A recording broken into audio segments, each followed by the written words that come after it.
Good morning, all of you. Today we discuss about cell. What is cell? Cell is called the basic unit of life.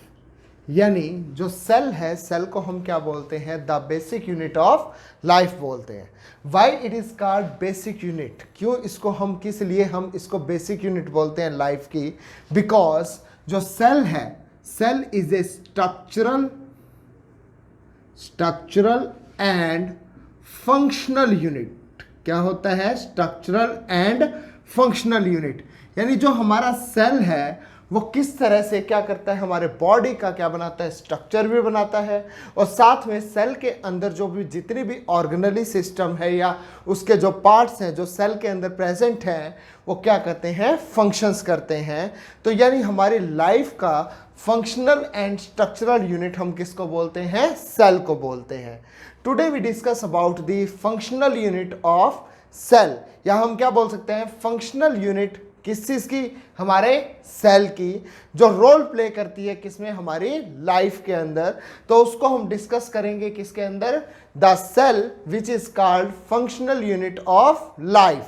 तो हमारा आज का lecture है जिसको हम क्या बोलेंगे? फंक्शनल यूनिट ऑफ लाइफ बोलेंगे. ठीक है, तो इसको हम डिस्कस करते हैं. तो हमारा टॉपिक क्या हुआ? द फंक्शनल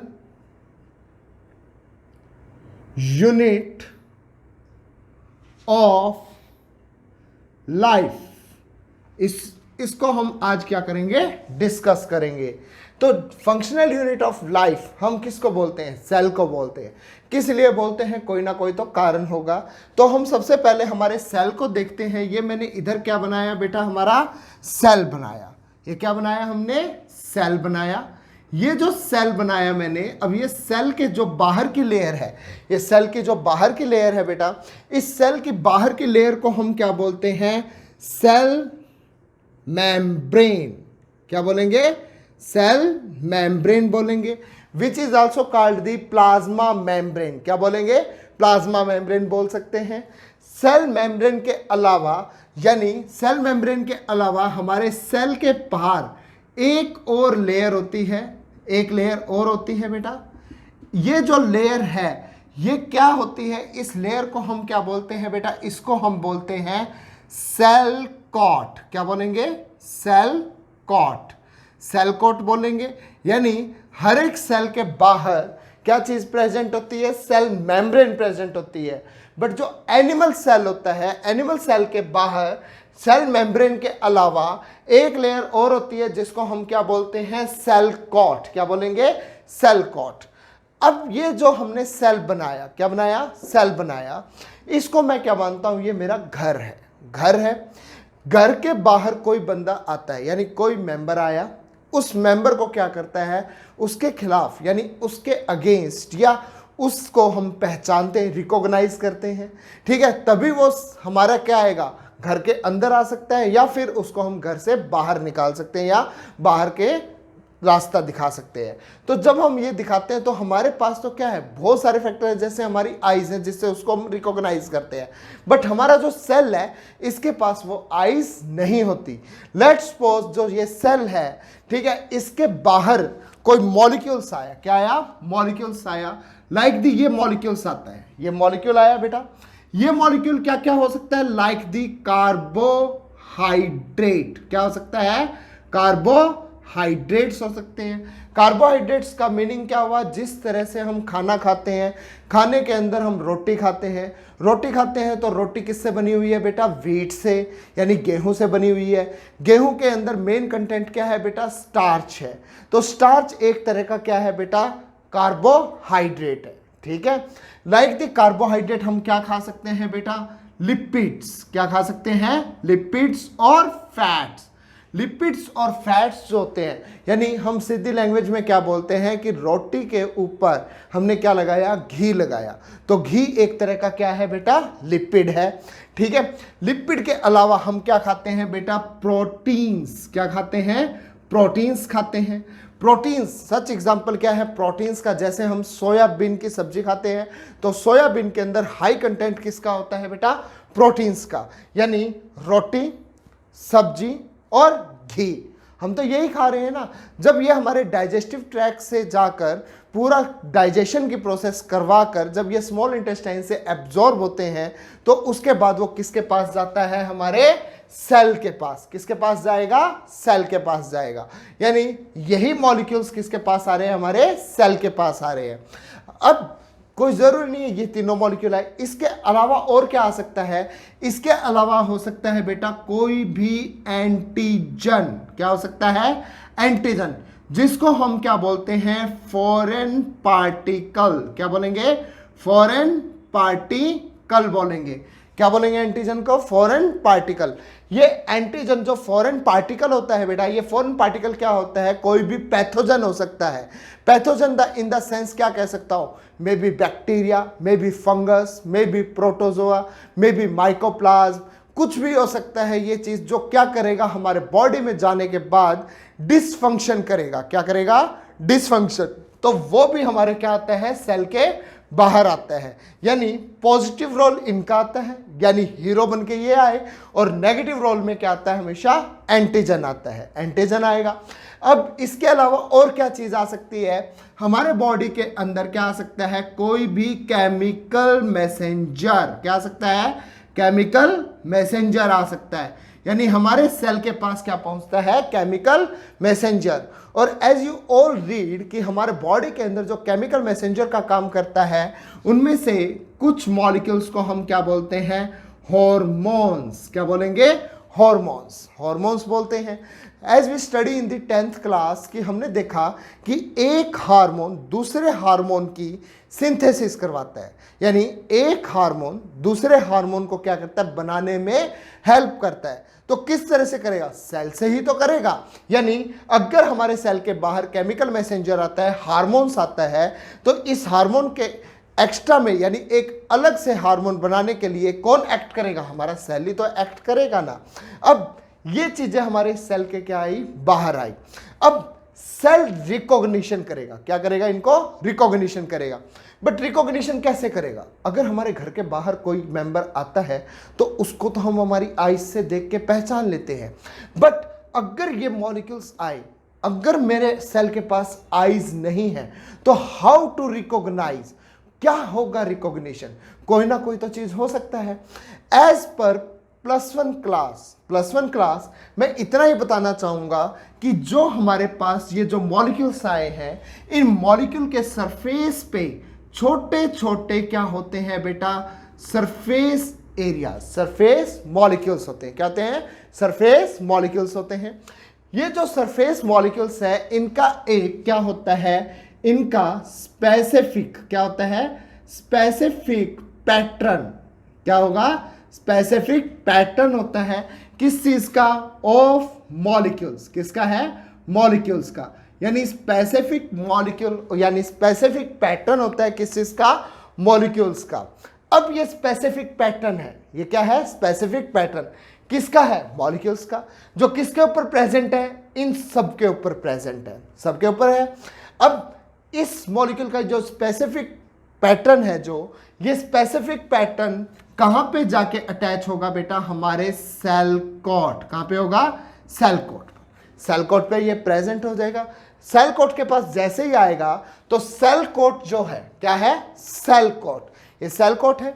सेल कोट के पास क्या होता है, इसके पास ग्लाइकोप्रोटीन्स होते हैं। क्या होते हैं, ग्लाइकोप्रोटीन्स होते हैं। ये जो ग्लाइकोप्रोटीन्स हैं, ये किस चीज को रिकॉग्नाइज करेंगे, इस स्पेसिफिक पैटर्न को। अब ग्लाइकोप्रोटीन्स जो कहां पे प्रेजेंट है, सेल कोट के अंदर प्रेजेंट है। सेल कोट में ग्लाइकोप्रोटीन्स प्रेजेंट जो हैं, ये ग्लाइकोप्रोटीन्स इस स्पेसिफिक पैटर्न को क्या करेंगे, रिकॉग्नाइज। क्या करेंगे, रिकॉग्नाइज। अब रिकॉग्नाइजेशन हो चुकी है, और रिकॉग्निशन से हमारा जो सेल है ये इसको क्या कर लेगा, एक्सेप्ट कर लेगा। जब इसको एक्सेप्ट करेगा तो या तो इसको हम क्या करेंगे, सेल के अंदर लेके आएगा, या इसको बाहर ही क्या करेगा, इसके खिलाफ एक्शन करेगा। तो दो तरह का हो सकता है, या तो ये चीज क्या आएगी, अंदर आ सकती है, या इसके खिलाफ हम क्या कर सकते हैं, बाहर एक्शन कर सकते हैं। तो अब ये डिसाइडिंग पावर कैसे होती है, अब इस मॉलिक्यूल को किसने पहचाना, हमारे ग्लाइकोप्रोटीन्स ने। ग्लाइकोप्रोटीन्स किसका पार्ट है बेटा, सेल कोट का पार्ट है। जैसे ही ये मॉलिक्यूल अटैच होता है किससे, ग्लाइकोप्रोटीन से, तो उसके अंदर मॉलिक्यूलर अरेंजमेंट हो जाती है। क्या हो जाती है, मॉलिक्यूलर अरेंजमेंट किसके अंदर, सेल कोट के अंदर। और सेल कोट के अंदर वो मॉलिक्यूलर अरेंजमेंट किसको डिस्टर्ब करती है, सेल मेम्ब्रेन के मॉलिक्यूल्स को। और सेल मेम्ब्रेन के मॉलिक्यूल्स को वो डिस्टर्ब करेगी, तो हमारे सेल मेम्ब्रेन के अंदर एक एंजाइम प्रेजेंट होता है जिसका नाम क्या है, एडिनाइल साइक्लेज। क्या नाम है, एडिनाइल साइक्लेज। अब ये एडिनाइल साइक्लेज जो है ये हमारी प्लाज्मा मेम्ब्रेन यानी सेल मेम्ब्रेन में पड़ा हुआ था, बट किस फॉर्म में था, इनएक्टिव। किस फॉर्म में था, इनएक्टिव। बट जैसे ही मॉलिक्यूल्स यहां पे अटैच होता है, रीअरेंजमेंट करता है, रीअरेंजमेंट करने के बाद ये एडिनाइल साइक्लेज क्या हो जाएगा, एक्टिवेट। क्या हो जाएगा, एक्टिवेट। एक्टिवेट हो जाएगा। जैसे ही एडिनाइल साइक्लेज क्या होगा, एक्टिवेट होगा। एक्टिवेट होने के बाद ये हमारे सेल के अंदर एक मॉलिक्यूल होता है जिसका नाम है एटीपी। क्या है, एटीपी।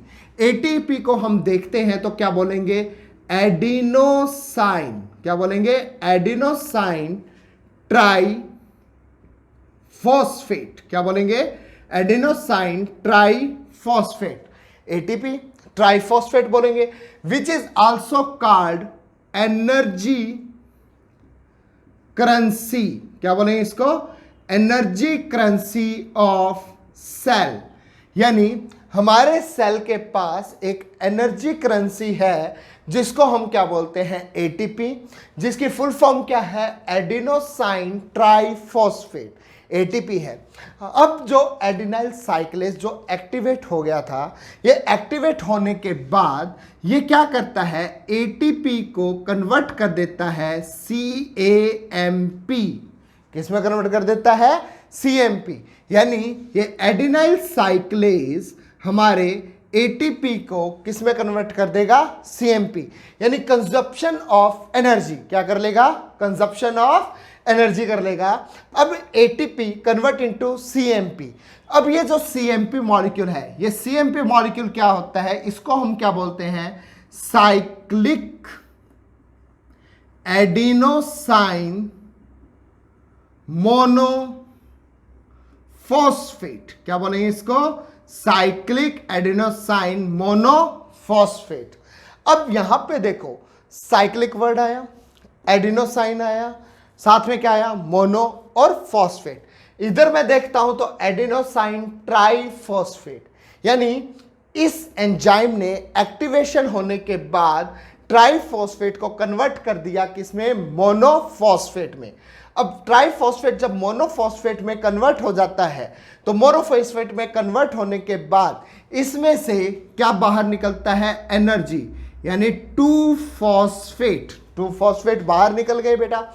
अब ये 2 फॉस्फेट्स बहुत सारा काम कर सकता है, या तो इस मॉलिक्यूल को अंदर लाने के लिए इधर जो चैनल्स प्रेजेंट हैं, जैसे जी प्रोटीन कपल रिसेप्टर्स होते हैं, ठीक है, कुछ सोडियम पोटेशियम पंप होते हैं, कुछ हमारा यूनिपोर्ट होता है, कुछ सिमपोर्ट होता है, कुछ एंटीपोर्ट होते हैं। ये डिफरेंट चैनल जो हमारे प्लाज्मा मेम्ब्रेन में प्रेजेंट होते हैं, उसके अंदर से एक्टिव प्रोसेस यानी एक्टिव डिफ्यूजन करवाने के लिए क्या यूज हो सकती है, एनर्जी। यानी 2 फॉस्फेट्स यूज हो जाएंगे।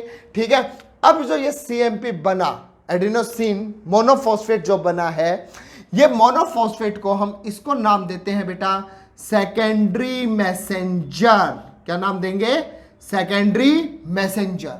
सेकेंडरी मैसेंजर का नाम देंगे। अब ये जो सेकेंडरी मैसेंजर है यानी CAMP जो सेकेंडरी मैसेंजर है, ये मैसेज लेके जाएगा कहां पर, हमारे न्यूक्लियस। कहां पे जाएगा, न्यूक्लियस। तो ये मैंने क्या बनाया इधर, ये मैंने क्या बनाया बेटा, हमारा न्यूक्लियस। न्यूक्लियस बनाया, ये न्यूक्लियस है।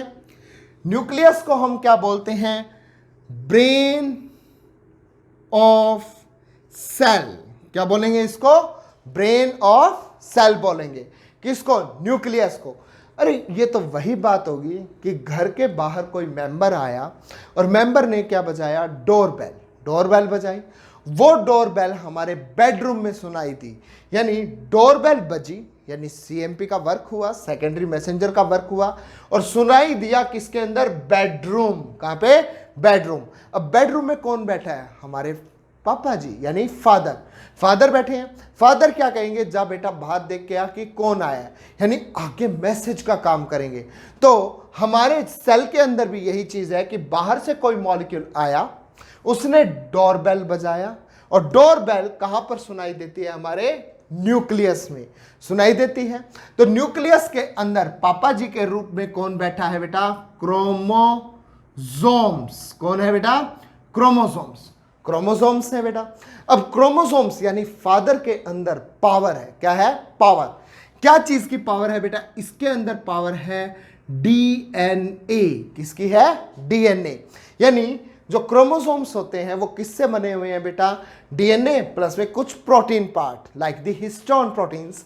तो जब हिस्टोन प्रोटीन्स और डीएनए जो है वो क्रोमोसोम में बाइंड हो जाता है, तो यानी क्रोमोसोम के पास पावर, मेन पावर किसकी है बेटा? डीएनए की। डीएनए की पावर होती है। अब यहां पे क्या आ गया? डीएनए आ गया। डीएनए आ गया बेटा। अब यहां पर पावर यानी आगे मैसेज देने का काम किसका है बेटा? डीएनए का। डीएनए का है। अब लेट्स सपोज कि बाहर से, यानी बाहर से केमिकल मैसेंजर आया, यानी बाहर से एक केमिकल मैसेंजर आया कि मेरे सेल को क्या होना है? डिवाइड। मेरे सेल को क्या होना है? डिवाइड। अगर सेल को डिवाइड होना है, सेल को डिवीजन करनी है, तो सेल की डिवीजन हमारी दो तरीके से होती है। यानी मैं इधर वर्ड लिखूं सेल डिवीजन। क्या वर्ड लिखा मैंने? सेल डिवीजन होनी है। तो सेल डिवीजन में जो सबसे पहली प्रोसेस होती है बेटा, उसको हम क्या बोलते हैं? कैरियोकाइनेसिस। क्या बोलेंगे? कैरियोकाइनेसिस। कैरियोकाइनेसिस का मीनिंग क्या हुआ? Cairo word for nucleus. क्या आएगा? न्यूक्लियस आएगा। काइनेसिस का मीनिंग क्या हुआ? डिवीजन। क्या होगा? डिवीजन।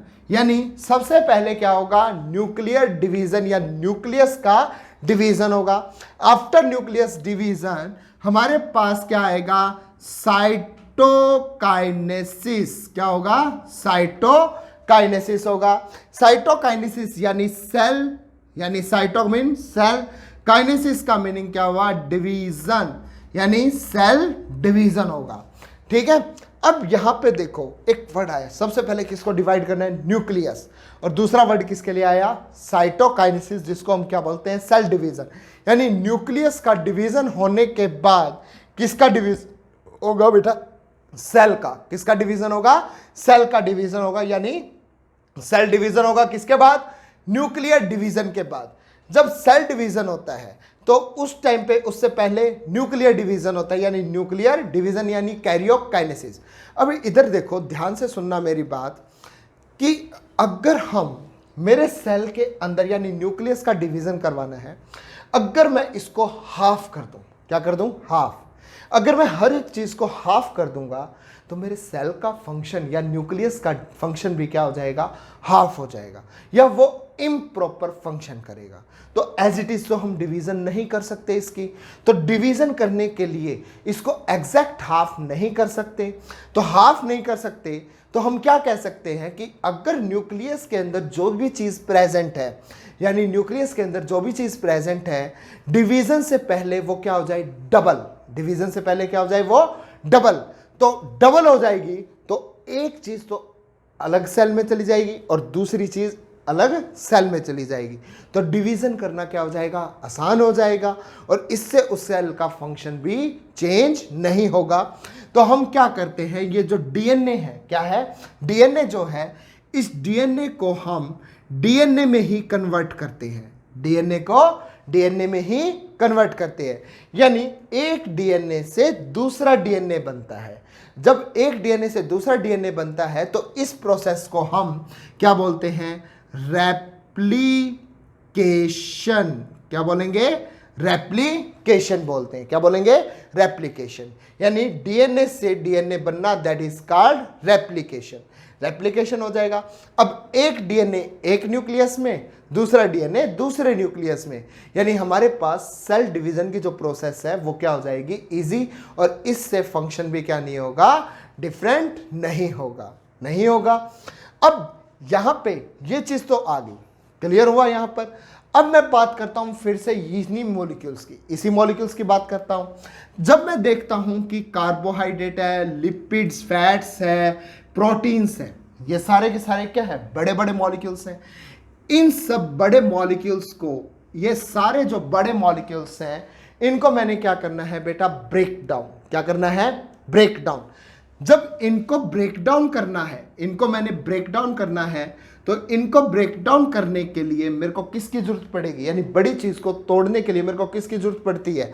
हैमर, यानी हथौड़ी, यानी हैमर की जरूरत पड़ेगी। हैमर की जरूरत पड़ेगी जिस टाइम पे मेरे को, तो हमारे बॉडी में हैमर तो हो नहीं सकती, यानी हमारे बॉडी के अंदर हैमर का कोई यूज नहीं है।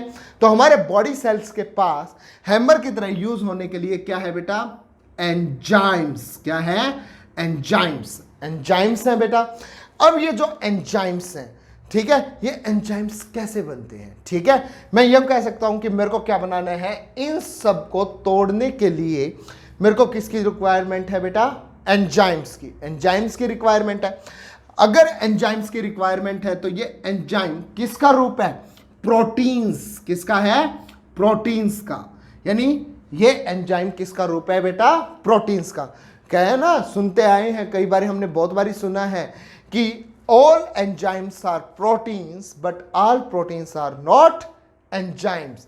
यानी एंजाइम सारे के सारे कैसे हैं बेटा? प्रोटीन्स हैं, बट हर एक प्रोटीन एंजाइम नहीं होता। तो हमने क्या चाहिए? हमें किस चीज की रिक्वायरमेंट है? हमें रिक्वायरमेंट है बेटा किसकी? प्रोटीन्स की। प्रोटीन्स की रिक्वायरमेंट है। यानी किसी तरह से हम ये जो सारा रिस्पॉन्स है जो बाहर से आया है, इस रिस्पॉन्स को हमने सेल के जरिए किसकी सिंथेसिस करवानी है? प्रोटीन्स की। किसकी सिंथेसिस करवानी है? प्रोटीन्स की। प्रोटीन्स की सिंथेसिस करवाएंगे। अब इसको थोड़ा सा हम देखते हैं कि किस तरह से ये प्रोटीन बन सकता है। तो मैं इस सेल के अंदर, ये सेल मैं इतना एक बार रब कर रहा हूं बेटा। ये मैंने क्या किया? रब किया। रब किया, ठीक है। समझाने के लिए इसको मैं इतना बनाता हूं, एक बार ये बनाया ताकि we get more space to explain, ठीक है। तो हमने क्या किया कि अब हमारे पास इधर क्या था बेटा? क्रोमोसोम्स। क्या थे? क्रोमोसोम। अगर मैं डिजाइन करता हूं तो मैंने ये क्या बनाया बेटा? क्रोमोसोम। क्रोमोसोम बनाया। क्रोमोसोम के इस पार्ट को, ये वाला जो पार्ट है, इस पार्ट को मैंने जूम करके देखा। क्या किया? जूम किया। जूम करके देखा तो मेरे पास कुछ इस तरह का स्ट्रक्चर नजर आया। इस तरह का क्या नजर आया? स्ट्रक्चर। जब इस तरह का स्ट्रक्चर नजर आता है तो ये स्ट्रक्चर जो होता है ये किस चीज का आता है नजर बेटा? डीएनए। किसका आता है? डीएनए। और ये किसका था बेटा? क्रोमोसोम्स। किसका था? क्रोमोसोम्स का था। अब क्रोमोसोम के अंदर क्या पड़ा हुआ है बेटा? डीएनए पड़ा है। डीएनए पड़ा है बेटा। अब ये डीएनए देखो, दो स्ट्रैंड है, दो लड़ियां हैं बेटा। जैसे गर्ल्स अपनी चोटी बनाती हैं, चोटी बनाती हैं तो कुछ बालों का हिस्सा एक साइड लेते हैं, कुछ बालों का हिस्सा एक तरफ करते हैं, और दोनों को क्या करते हैं? ओवरलैप। तो ओवरलैप करने से जो हेलिकल स्ट्रक्चर जो नजर आता है वो कुछ इस तरह का नजर आता है। यानी उसके अंदर दो स्टैंड है, एक इधर एक इधर, दोनों को ओवरलैप किया तो हेलिकल स्ट्रक्चर बनता है। तो हेलिकल स्ट्रक्चर हमारा किसका आता है? डीएनए का। और ये हेलिकल स्ट्रक्चर डीएनए का जो है ये कैसा होता है? डबल स्ट्रैंडेड, यानी टू स्ट्रैंड्स, यानी डबल स्ट्रैंडेड होता है, यानी टू स्ट्रैंड्स, डबल स्ट्रैंडेड हुआ। अब जो डीएनए डबल स्ट्रैंडेड डीएनए है, अब double stranded DNA, let's suppose कि मैंने जो चोटी बनाई थी, हाफ इधर था हाफ इधर था, इन दोनों के अंदर मैंने क्या किया? कलरफुल पिंस को लगा दिया। क्या लगा दिया? कलरफुल पिंस को। अब कलरफुल पिंस मेरे को नजर आ रही हैं क्योंकि दोनों अलग अलग हैं। जब कलरफुल पिंस को लगाने के बाद जब मैंने उसको ओवरलैप किया, क्या किया? ओवरलैप। ओवरलैप करने के बाद उन कलरफुल पिंस जो थी उनको मैं रीड नहीं कर पाया कि उन पिंस का क्या क्या अरेंजमेंट प्रेजेंट है, उसको रीड नहीं कर पाए क्योंकि वो कलर पिंस हैं जो वो इस तरह से यहाँ पर प्रेजेंट हुई। क्या हुई? प्रेजेंट हुई, इस तरह से प्रेजेंट है बेटा। ये चीज़ इधर ऐसे प्रेजेंट हैं तो इन्होंने इस तरह का स्ट्रक्चर बना दिया। अब कलरफुल पिंस मेरे को नज़र नहीं आ रही तो इनको मैं रीड नहीं कर सकता। अब इनको रीड नहीं किया। अब इसके बाद ये जो डीएनए का स्ट्रक्चर आया, अगर लेट्स सपोज कि मैं इस डबल स्ट्रैंडेड को किस में कन्वर्ट कर दूं? सिंगल स्ट्रैंड, यानी एक सिंगल स्ट्रैंड, यानी 2 स्ट्रैंड थे ये वाले, अगर मैं इनको अलग अलग कर दूं यानी सिंगल में कन्वर्ट कर दूं, अगर सिंगल में कन्वर्ट कर दूं तो ये कलरफुल पिंस मेरी उभर के आ जाएंगी। कैसे उभर के आएंगी बेटा? इस तरह से। ये सिंगल स्ट्रैंड यानी डबल स्ट्रैंडेड का मैंने क्या बनाया? Single strand. ये सिंगल स्ट्रैंड बनाया तो इस तरह से ये पिंस मेरे को नजर आ गई। अब इधर जो मैंने ये पिंस दी, ये क्या ली? पिंस। अब जो ये सिंगल स्ट्रैंड आया, इस सिंगल स्ट्रैंड को हम क्या बोलते हैं? mRNA। क्या बोलेंगे? mRNA बोलेंगे। mRNA क्या होता है? Messenger RNA. क्या बोलेंगे? Messenger RNA. मैसेंजर आरएनए बोलेंगे, मैसेंजर आरएनए बोलेंगे। अब मैसेंजर आरएनए आया, मैसेंजर आरएनए आ गया जो कैसा है? सिंगल स्ट्रैंड है। अब इस सिंगल स्ट्रैंड के ऊपर ये 3 पिंस, क्या है? 3 पिंस। मैंने ये 3 पिंस को पेयर में किया, यानी क्या किया बेटा? 1 पेयर ऑफ 3 पिंस। क्या लिखा मैंने? 1 पेयर ऑफ 3 पिंस। अब ये जो पिंस वर्ड है, इन पिंस वर्ड को हम क्या बोल सकते हैं? न्यूक्लियोटाइड्स। क्या बोलेंगे इनको? न्यूक्लियोटाइड्स, यानी न्यूक्लियोटाइड बोलेंगे।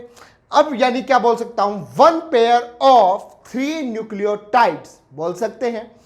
अब ये जो 3 न्यूक्लियोटाइड्स हैं, ये 3 न्यूक्लियोटाइड आपस में मिलकर एक जीन बनाते हैं। क्या बनाते हैं? एक जीन बनाते हैं। और एक जीन एक कोड बताता है। क्या बताता है? एक कोड बताता है। और एक कोड हमारे बॉडी में जो अमीनो एसिड्स हैं, जो कहाँ प्रेजेंट है? हमारे सेल में भी प्रेजेंट है, सेल के बाहर भी प्रेजेंट है। एक उनमें से एक अमीनो एसिड को क्या कर देगा? एक्टिवेट। क्या कर देगा? एक्टिवेट। यानी एक कोड एक अमीनो एसिड को क्या कर देंगे? एक्टिवेट कर देंगे।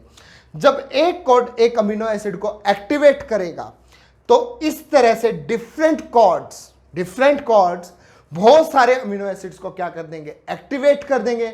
और बहुत सारे अमीनो एसिड एक्टिवेट हो गए तो वो आपस में जुड़ जाएंगे और जुड़ने के बाद क्या बनाएंगे बेटा? प्रोटीन्स। क्या बनाएंगे? प्रोटीन्स। यहां पर इस तरह से मैंने इसको क्या किया? एक्सप्लेन किया, यानी क्या बनाना था मेरे को? प्रोटीन्स बनाना था। अब इसको मैं किस में लेके जाऊंगा? सेल में। सेल में लेके जाएंगे तो सेल में लेके जाएंगे तो हमारा डीएनए कैसा है बेटा? Double stranded. क्या है? Double stranded. रेप्लिकेशन प्रोसेस से भी क्या बना? डबल स्ट्रैंडेड बना। अगर मेरे को प्रोटीन सिंथेसिस चाहिए तो प्रोटीन सिंथेसिस करवाने के लिए डीएनए कन्वर्ट हो जाती है किसमें? mRNA, जो कैसी होती है? Single stranded. क्या होती है? सिंगल स्ट्रैंडेड होती है। तो जब डीएनए से mRNA बनती है तो इस प्रोसेस को हम क्या बोलते हैं? ट्रांसक्रिप्शन। क्या बोलेंगे? ट्रांसक्रिप्शन बोलेंगे। अब ये जो ट्रांसक्रिप्ट होके यानी डीएनए से क्या बना? mRNA बना, यानी क्या हुआ? ट्रांसक्रिप्ट हो गया। अब ये जो mRNA है ये न्यूक्लियस से क्या आ जाती है? बाहर। mRNA कहां से बाहर आई बेटा? न्यूक्लियस से बाहर आ गई। यानी जो डीएनए था वो कन्वर्ट हुआ mRNA में। अब ये क्या आ गया? न्यूक्लियस से बाहर आ गया। बाहर आने के बाद इस mRNA के साथ ज्वाइन हो जाता है क्या चीज बेटा? राइबोसोम्स। क्या ज्वाइन हो जाते हैं? राइबोसोम्स। अब साइटोप्लाज्म में क्या पड़ा हुआ है बेटा? राइबोसोम्स। यानी सेल के अंदर जो क्या प्रेजेंट है? लिक्विड प्रेजेंट है, कोलोइडल सॉल्यूशन है, उसको हम क्या बोलते हैं? साइटोप्लाज्म बोलते हैं। उस साइटोप्लाज्म में क्या पड़ा हुआ है? राइबोसोम्स। क्या पड़े हुए हैं? राइबोसोम्स पड़े हुए हैं। तो राइबोसोम्स को हम दूसरा नाम क्या बोलते हैं? Protein factory. क्या बोलेंगे? प्रोटीन फैक्ट्री, प्रोटीन फैक्ट्री बोलेंगे। अब ये प्रोटीन फैक्ट्री किसके साथ अटैच हुई है? एमआरएनए के साथ अटैच हुई है। यानी प्रोटीन फैक्ट्री किसको रीड करेगी? एमआरएनए, एमआरएनए को रीड करेगी और रीड करने के बाद वन पेयर न्यूक्लियोटाइड का, फिर जीन, फिर कॉर्ड, फिर क्या करेगी? एक्टिवेशन और देन प्रोटीन, यानी क्या बनाएगी? प्रोटीन्स बनाएगी। तो इनको रीड करने के बाद ये राइबोसोम्स जो हैं, यानी प्रोटीन फैक्ट्री है, किसको रीड आउट कर रही है? एमआरएनए को, यानी कोड्स ले रही है। क्या ले रही है? उससे कोड्स ले रही है। किसकी एक्टिवेशन के लिए? अमीनो एसिड के एक्टिवेशन के लिए। तो ये अब कहां पे जाके अटैच हो जाता है? ये पेयर जो है ये किसी ना किसी लैंडमार्क पे अटैच हो जाता है। उस लैंडमार्क का नाम क्या है? एंडोप्लाज्मिक, क्या बोलूंगा? Endoplasmic reticulum. क्या बोलेंगे? Endoplasmic reticulum. यानी राइबोसोम्स जो प्रोटीन फैक्ट्री है रीडिंग करेगा एमआरएनए से और किसके साथ अटैच हो जाएगा? एंडोप्लाज्मिक रेटिकुलम के साथ अटैच हो जाएगा और किस चीज की फॉर्मेशन करेगा? Rough endoplasmic reticulum. किसकी करेगा? Rough endoplasmic reticulum. अब रफ एंडोप्लाज्मिक रेटिकुलम किस चीज की सिंथेसिस करेगा? ऑफ कोर्स ये बात है, प्रोटीन फैक्ट्री है ना उधर, तो प्रोटीन फैक्ट्री है तो किस चीज की सिंथेसिस करेगा? प्रोटीन्स। यानी रफ एंडोप्लाज्मिक रेटिकुलम किसकी सिंथेसिस कर देगा? प्रोटीन्स की। किसकी कर देगा? प्रोटीन्स की। प्रोटीन्स की सिंथेसिस हो जाएगी। अब ये जो प्रोटीन्स आए, यानी मेरा मकसद क्या था? किसकी सिंथेसिस करवाना? प्रोटीन्स। जो क्या हुआ? प्रूफ हुआ। अब ये जो प्रोटीन्स आए, ये प्रोटीन्स जो हैं, ये प्रोटीन्स डिफरेंट फंक्शंस करते हैं। क्या करते हैं? Different functions. यानी कुछ प्रोटीन्स काम करेंगे बेटा किसकी तरह? एंजाइम्स। किसकी तरह? एंजाइम्स। यानी सेल के बाहर जो चीज आई है, कार्बोहाइड्रेट, लिपिड्स, प्रोटीन, इनका ब्रेकडाउन करने के लिए किसकी रिक्वायरमेंट थी? एंजाइम्स। तो एंजाइम की रिक्वायरमेंट थी, ये चीज मॉलिक्यूल बाहर से आई तो मेरे सेल ने फंक्शन किया और क्या बनाया? इनके खिलाफ प्रोटीन्स बनाए और वो प्रोटीन्स इनको ब्रेक डाउन करने के लिए किसका रूप लेंगे? एंजाइम्स का। क्लियर हुआ यहां पर? अब उसके बाद अगर मान लो क्या आया? एंटीजन। क्या आया? एंटीजन। एंटीजन आया तो एंटीजन यानी फॉरेन पार्टिकल्स को किल करने के लिए हमारे बॉडी उसके खिलाफ क्या बनाती है? एंटीजन के खिलाफ बनाती है एंटीबॉडीज।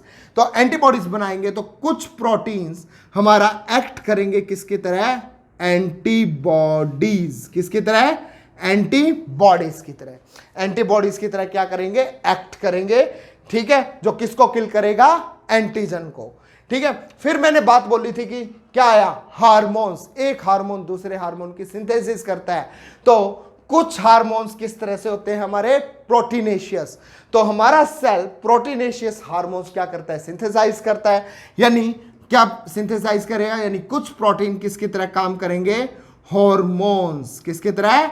हॉर्मोन्स की तरह। ठीक है, और कुछ प्रोटीन्स हमारे बॉडी के अंदर क्या रिजल्ट देंगे बेटा? Specific function. क्या देंगे? स्पेसिफिक